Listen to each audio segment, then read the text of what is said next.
this thing on?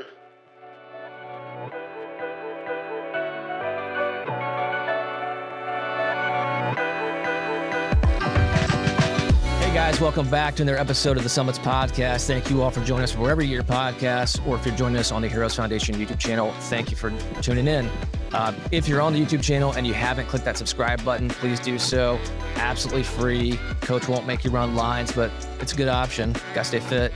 And hit that little notification bell icon if you would. That'll allow you to be notified when new episodes like this one drop. Absolutely free. We appreciate that. All right, special episode today. We're going across enemy lines, so to speak, but we're keeping it within the Big Ten family. Yep. As you can see with the IU hat, Purdue hat, and you will see very quickly Coach repping the Penn State Nittany Lions, as she should. We'll send her some appropriate gear later, but that's probably against her contractual terms.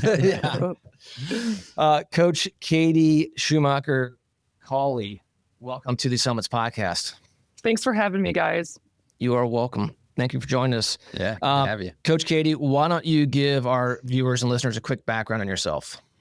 Okay. My name is Katie Schumacher-Cawley. I'm originally from Chicago. I am now the head coach at Penn State, and I also coached at University of Illinois Chicago and at UPenn. But this was my third season as head coach here at Penn State. Yeah, the Penn State University. That's right. How's that? Yeah. No digs on our friends in Columbus. Yeah, that's right. What suburb of Chicago did you grow up in? I actually grew up in the city, so the south side of the city. I went to St. Cajetan's Elementary School, and it's an Irish Catholic area, about as far south as you can go in Chicago and still be in the city. Yeah. How does growing up in Chicago compare to where you're at now? It's a little different. It's a little different, a little quiet. No, I mean, I grew up in the city, and then, I worked at University of Illinois Chicago and then at UPenn. So I do like cities, but this is a great place to raise a family. And there's a lot going on here in State College. And, it's picked up in the restaurants and bar area. It's nice now. And, but no, it's quiet, and it's a great place. Like I said, I have 3 daughters, so they're involved in a lot of different things here, and the traffic is a lot easier here. Let's say that. So but it's great. It's a wonderful community. Well, and it's your alma mater, right? I mean, you coming out of high school, you played basketball and volleyball, All-American in high school, and then what schools aside from Penn State were you looking at? I'm assuming you're probably being recruited by several. I was fortunate. I played on some really great teams in high school, so we were seen by a lot of colleges. To be honest, I visited Michigan, Notre Dame, and Penn State. My dad played football at Michigan, so I grew up a diehard Wolverine fan. And but at the time, the volleyball program wasn't super great, and Penn State had gone to, I think it was like back-to-back Sweet 16s and Elite 8. And I wanted to go somewhere and win. And I thought the support they had at Penn State was great. And I actually played on a USA team with one of the assistant coaches that was here at the time at Penn State. And I really enjoyed her. And I visited out here. How was the NIL deal back then? Oh, God. Let's talk about that now. Yeah. Well, you're only a couple years younger than me, and that there was no NIL. Well, the SEC had an NIL program, unofficial, but I'm sure. I'm sure, but no, it's I that would have been a lot of fun back then. But no, we were scrapping for whatever we can get from our parents on the weekends and stuff like that. So. Oh yeah. Well, I have 2 in college. I know how that goes. Yeah. So you went to Penn State. You won a national championship in your time there as a player. Pretty awesome. How would you describe your experience as a varsity athlete at Penn State back in the 90s? Yeah, I mean, it was early 2000s, wasn't it? Yeah, it was a great experience. I mean, that's why I came back here, to be able to have the opportunity to coach with my coach, Coach Russ Rose. And, I just had a great experience on and off the court here. I think the community and the people that surrounded the university and the athletic teams were, people that truly cared about us and, helped you make connections for your future. And, so coming back was really special. And, my husband's a graduate of Penn State as well. And so for us to both be back here and just enjoying the community and all it has to offer. And obviously volleyball is a big part of it. And, I couldn't ask to be in a better position. Well, I think you've added to that legacy, because now being the head coach at your alma mater, and you guys just won the national championship this past season. That's got to be a pretty special moment as well. Yeah. I mean, it's unreal. I don't think it's still, has really sunk in. I think it's, we're already back training for next season. So it's kind of like, we enjoyed it for the Christmas time, and, it'd be nice to honor some of the seniors when they come back. We had a few that left that are playing pro, a few that graduated, and, we're going to have a get together in May. So it'd be nice to have them come back and kind of, they'll get their rings and all that fun stuff then. So, but yeah, we're already back training and looking forward to this next season. But it was really special, and I'm really proud of the team, and especially these seniors that led that group. Is it safe to say that the mindset as a coach, you're trying to tell these girls that were on last year's team and are returning, say, look, awesome, but guys, guess what? That's now in the past. Yep. Yeah, we're back. No. We're resetting. We might be the defending national champs, but that's gone. It's we're starting from scratch again. Yeah. How do you really motivate them and kind of send that message? Yeah, well, I think the returners that were part of that know what it's like and know how hard the year was and how competitive our conference is. And, I think they've done a good job with the new players and kind of setting the standard in the gym, and knowing that, what we do this spring will carry over into the fall. And it's not just once we get going in August, it's what they're doing now that's going to affect that. So, I think it's the leadership we have within the group is really great. And, I'm surrounded by amazing assistant coaches that have been doing great things in the gym with this team. And, I'll be taking a little bit of time off with surgery, and it's just, we have great people around this team, and, both on and off the court, and they understand that it's really hard to win. I think I say that all the time, and I know the expectations are really high here, and I think we have the right players that understand that. Katie, you mentioned the word community a couple of times in this portion so far, and there's no question that community plays a big role in our lives, in particular in your experience over the past several months. So, Coach Katie, what is your cancer story? So I was diagnosed in September with breast cancer, and I started chemo in October. So I've done 6 rounds. I did 6 rounds of chemo and just finished February 10th. Congratulations. So yes, thank you. And then I'll be having surgery actually next week, March 13th. Okay. So I'm looking forward to getting this all behind me at this point. And, but no, I have such a great support system here within the athletic department of Penn State. And obviously my family, my mom moved out here with us to help take care of the girls, and the community here, the community within the Big Ten, the volleyball community. Everyone's been super supportive, and, just sending well wishes. And I'm really grateful for that. Yeah. What would you say, someone who's been through chemo, myself as well, but they're all, obviously, there's a variety of different variations of chemo, and you probably got that list. So here's 12 different side effects. You might get one, right. You might get all 12. Yeah. How would you describe your experience with chemo? Yeah.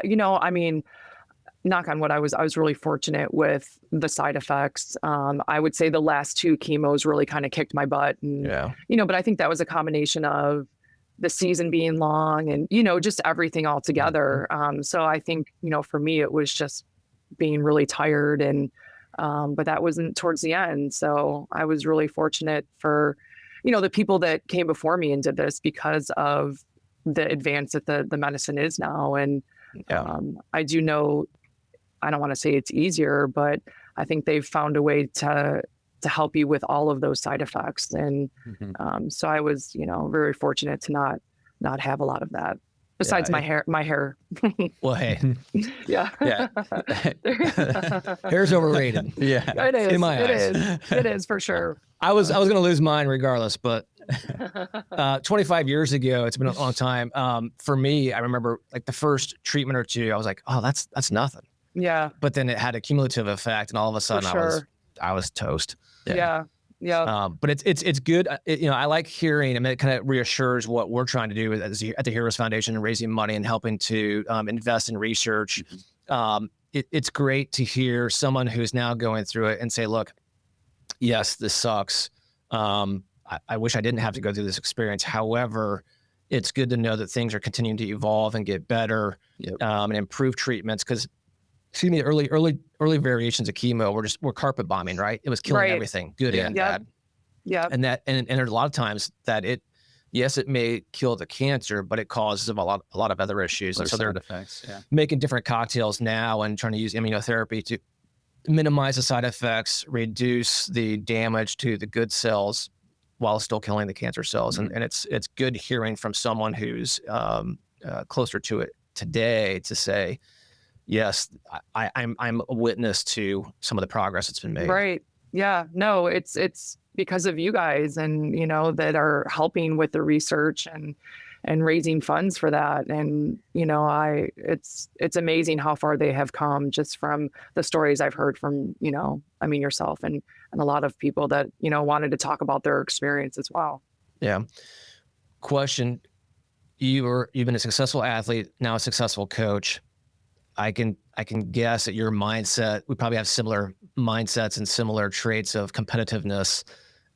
Would you say that those traits have helped you in this experience? Yeah, absolutely. I mean, I think it's, I didn't like missing days at the office or in practice. And yeah, I think it's just that, that you can get through this and things are hard but that's life. There's a lot of hard things that are happening. And, I'm fortunate that, like I said, I'm surrounded by a lot of great people that were here to support me. And, like I said, from the athletic department, from, our athletic director, Pat Kraft, who, there were a couple times in Philly that I was there for appointments and, he flew me to Ohio State. We were playing there, but I had to have this appointment and, so I didn't miss even team warm-ups and things like that. So, just the little things like that. And, I think, being an athlete and in this world,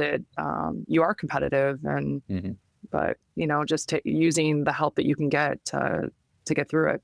Yeah, that is key. I will say that's probably something that you will remember, 25 years from now. So kudos to Pat and the rest of the community at Penn State.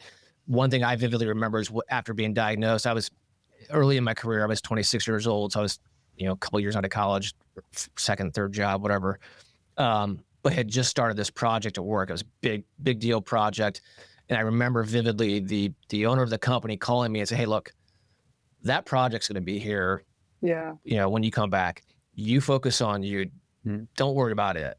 And right. That still sticks with me today. And I'm like, that was awesome. Yeah. No, absolutely. You have to have that around you. Has there been anything from kind of obviously this life-changing experience and the treatments and everything that's gone that is either you've learned from or two that you're going to bring to the team and to the season this year? I mean, I think for me, it's always to be grateful.